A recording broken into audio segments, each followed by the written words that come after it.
AFRICOM va être le moyen de consolider les intérêts américains sur le continent africain. Mais quand le Pentagone veut installer son poste de commandement sur le terrain, les choses ne se passent pas comme prévu.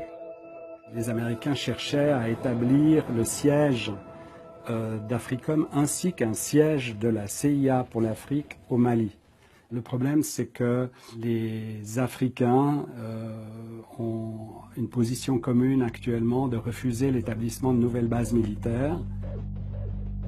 Cette opposition a obligé les Américains à installer la base de commandement d'AFRICOM à des milliers de kilomètres de là, à Stuttgart, en Allemagne.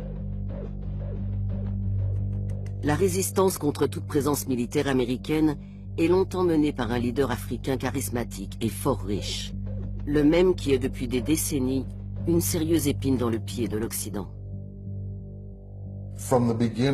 Dès le début de sa carrière en tant que dirigeant politique, Mouammar Kadhafi s'est opposé à toute présence militaire étrangère en Afrique. Une des premières choses qu'il a faites après son arrivée au pouvoir en 1969 a été d'expulser les bases militaires britanniques et américaines de Libye. Et la position de Kadhafi jouissait d'un soutien politique considérable sur le continent. Nelson Mandela partageait quasiment le même point de vue. Il n'était pas question que des forces africaines soient commandées par des représentants militaires étrangers, ni que des militaires étrangers occupent une partie de l'Afrique ou opèrent sur son sol.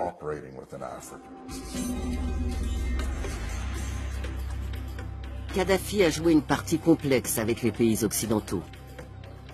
Le président Ronald Reagan le qualifie de chien fou du Moyen-Orient et tente de l'assassiner en 1986 en bombardant son palais. Sans succès. Les immenses réserves pétrolières que Kadhafi a nationalisées quand il a pris le pouvoir lui assurent une véritable indépendance et un ascendant sur l'ensemble du continent. À partir des années 90, Kadhafi est devenu une sorte de sommité, une voix prépondérante et sûrement l'une des plus fortes à défendre l'intégration africaine absolue. Il était considéré dans toute l'Afrique comme le successeur de Kwame Nkrumah en ce qui concerne la vision de l'unité africaine. Et ce n'était pas que des belles paroles. Kadhafi tenait non seulement à accélérer ce processus d'intégration, mais aussi à le financer. L'argent du pétrole libyen permet à Kadhafi de développer des projets ambitieux. 300 millions de dollars pour le premier satellite panafricain RASCOM. Et 30 milliards pour le plus grand système d'irrigation au monde. En puisant dans les immenses réserves d'eau douce sous le Sahara, il transforme des dizaines de milliers d'hectares de désert libyen en terres agricoles. Kadhafi démontre ainsi que l'Afrique peut se développer sans passer par les banques occidentales ou le Fonds monétaire international. À coût de dizaines de milliards de dollars, la Libye a financé un grand nombre d'institutions économiques comme la Banque africaine de développement ou le Fonds monétaire africain. L'Afrique allait développer ses propres solutions, mettre en place ses propres programmes. Donc l'Afrique, du point de vue de Kadhafi et sous son leadership, est ainsi devenue de plus en plus un bloc et non plus une série de nations individuelles disparates avec lesquelles on pouvait négocier en tête-à-tête et qu'on pouvait monter les unes contre les autres. Lorsque Kadhafi est élu président de l'Union africaine en 2009, les Américains s'inquiètent. Dans un câble révélé par Wikileaks, il note que la Libye va chercher à utiliser la présidence de Kadhafi pour le glorifier et promouvoir son projet d'États-Unis d'Afrique.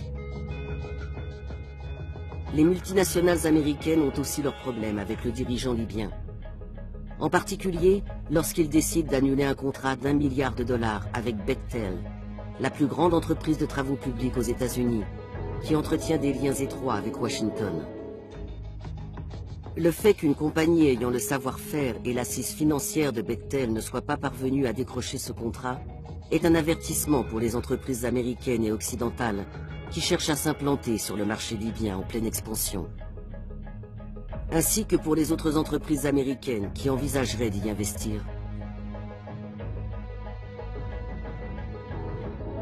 Kadhafi se met aussi à dos la France. Après avoir été courtisé par le président Nicolas Sarkozy, le dirigeant libyen annule de gros contrats d'armement. On oublie à quel point Sarkozy avait déroulé le tapis rouge à colonel Kadhafi en décembre 2007 et le colonel Kadhafi, en échange, lui avait promis 14 milliards de dollars de contrats. Il y avait une shopping list absolument incroyable. Finalement, Kadhafi a ridiculisé Nicolas Sarkozy parce qu'il n'y a rien eu du tout ou très peu de choses par rapport à ce qui avait été promis.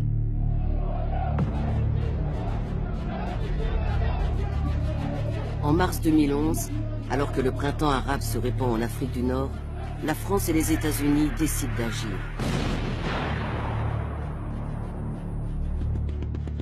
Le Conseil de sécurité des Nations Unies donne son aval. La protection des droits de l'homme justifie la guerre. Nos forces aériennes s'opposeront à toute agression des avions du colonel Kadhafi contre la population de Benghazi. We hit Gaddafi's troops in neighboring Ajabia, allowing the opposition to drive them out. We hit Gaddafi's air defenses. C'est la première guerre d'Africom et son commandant en chef est le premier président afro-américain. Pour reprendre les mots du gouvernement Obama, le rôle des États-Unis dans la guerre contre la Libye consistait à diriger par derrière. Mais le plus intéressant, c'est que la guerre a été ouverte et dirigée d'abord par Africom, puis la mission a été reprise par l'OTAN.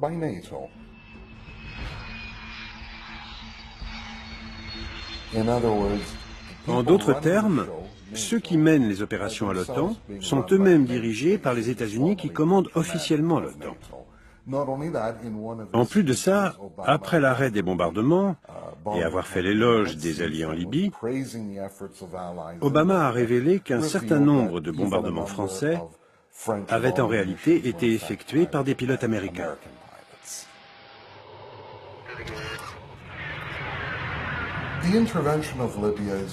L'intervention en Libye est aussi une façon d'envoyer un message aux autres États-nations africains.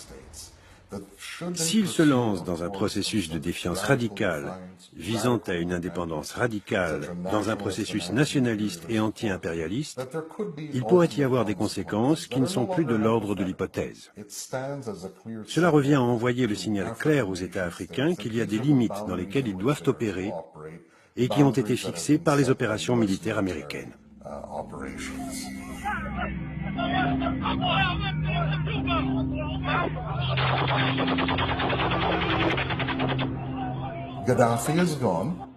Kadhafi n'est plus là. Un obstacle majeur à la pénétration militaire américaine en Afrique a de fait été éliminé.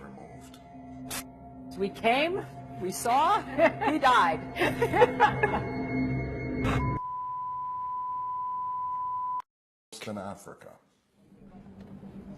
Africom va être le moyen de consolider les intérêts américains sur le continent africain. Mais quand le Pentagone veut installer son poste de commandement sur le terrain, les choses ne se passent pas comme prévu. Les Américains cherchaient à établir le siège d'Africom ainsi qu'un siège de la CIA pour l'Afrique au Mali. Le problème, c'est que les Africains ont une position commune actuellement de refuser l'établissement de nouvelles bases militaires. Cette opposition a obligé les Américains à installer la base de commandement d'Africom à des milliers de kilomètres de là, à Stuttgart, en Allemagne. La résistance contre toute présence militaire américaine est longtemps menée par un leader africain charismatique et fort riche, le même qui est depuis des décennies une sérieuse épine dans le pied de l'Occident. Dès le début de sa carrière en tant que dirigeant politique, Mouammar Kadhafi s'est opposé à toute présence militaire étrangère en Afrique. Une des premières choses qu'il a faites après son arrivée au pouvoir en 1969 a été d'expulser les bases militaires britanniques et américaines de Libye. Et la position de Kadhafi jouissait d'un soutien politique considérable sur le continent. Nelson Mandela partageait quasiment le même point de vue. Il n'était pas question que des forces africaines soient commandées par des représentants militaires étrangers, ni que des militaires étrangers occupent une partie de l'Afrique ou opèrent sur son sol.